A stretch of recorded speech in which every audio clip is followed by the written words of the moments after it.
This is the briefing for Friday, August 15th.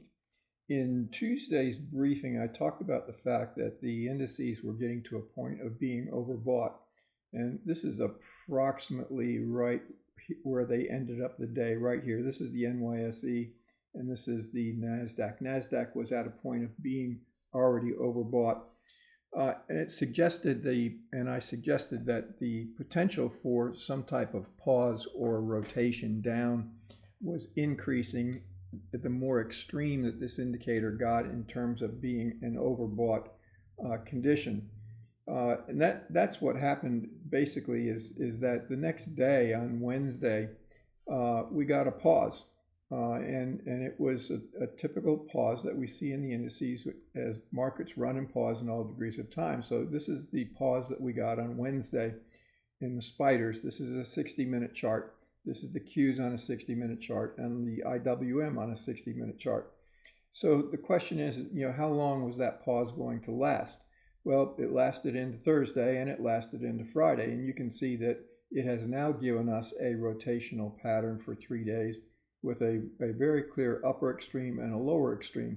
Same thing with the NASDAQ. NASDAQ paused on Wednesday, paused on Thursday, and then a little bit of a test of the lower extreme on Friday, suggesting that potentially the NASDAQ is showing a little bit more weakness than the other indices. And the strange thing was there was an intermarket divergence. This was the Russell, the IWM on Wednesday. You can see it did not pause. It was on fire and went even higher. But then, of course, on Thursday, it came back, paused for Thursday, and paused for today. So the indices are basically in a pause phase. Now, when they are in a pause phase, it's typical for the internals to more or less mute themselves. Volume will fall off. And the other internals will become muted and not really give us an indication. Now, if they do begin to strengthen in one direction or another, whether they become weak and get stronger to the downside, suggests the potential for a breakout to the downside, or if they are strengthening as we approach the upper extreme, then it suggests that potentially there's going to be a breakout to the upside. But as we can see here, basically this is where we spent most of the day in the Qs, and you can see volume here is just really not very promising. And you can see that even bread during this move here was positive, or I'm sorry, it was negative, but barely negative at all. So really no strength to the downside, no strength to the upside. So we're stuck right now in this pause phase. Now, there's really no economic news out of any significance next week, but what this market might be waiting for is what happens today in the meeting between Putin and Trump, because I noticed that DJT was beginning to move higher going into the end of the day today, so there may be some anticipation there as well. So looking at where we are in terms of the longer term development, let me go back here for one more time. These extremes, these key reference areas, are areas of good trade location. So if you're in or you're not in, if you see a break to the downside, you might want to be short, or you might want to start tightening stops on long positions. If you see a break to the upside and you're short, you might want to get out.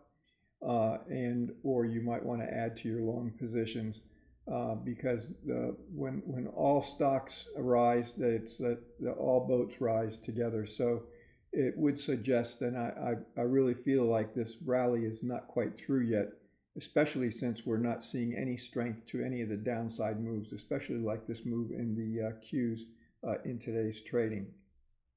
So watch the extremes of these areas of rotation as well. Looking at the spiders, you can see really important downside support is at 640. That's this high back through here. You can see volume is basically muted.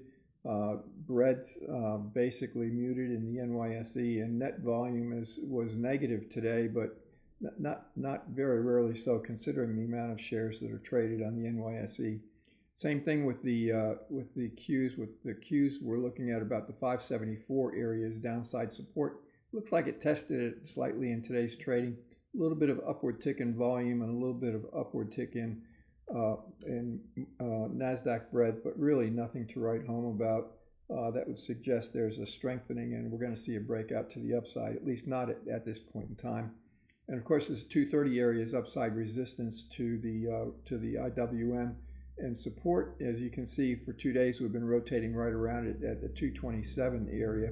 Volume falling off, breadth improving slightly but still negative, and net volume really just muted as well. So we're at a point now of being neither overbought nor oversold, or basically neutral, but I guess on the weaker side of neutral in both the NYSE and in the NASDAQ. So, and then looking at total volume, you can see total volume in the NYSE ticked up slightly. Still, there was more down volume than there was up volume. And in the NASDAQ, you can see volume dropped off slightly, but there was a slightly more buying volume than there was in selling volume.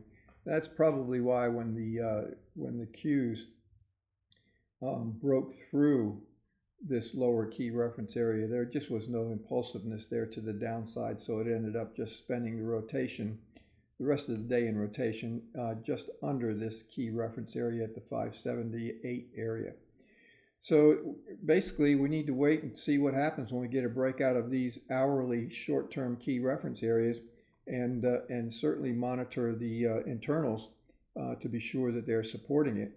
I believe that unless there's some really bad news that hits the market, I believe the rally is still intact, and this is just a feature of markets which run and pause in all degrees of time. And this is just a run and then another pause. The question is, when will this be over? And we can tell as we get a probe of the extremes and we monitor the internals to determine whether there is enough strength to create a breakout move in one direction or another.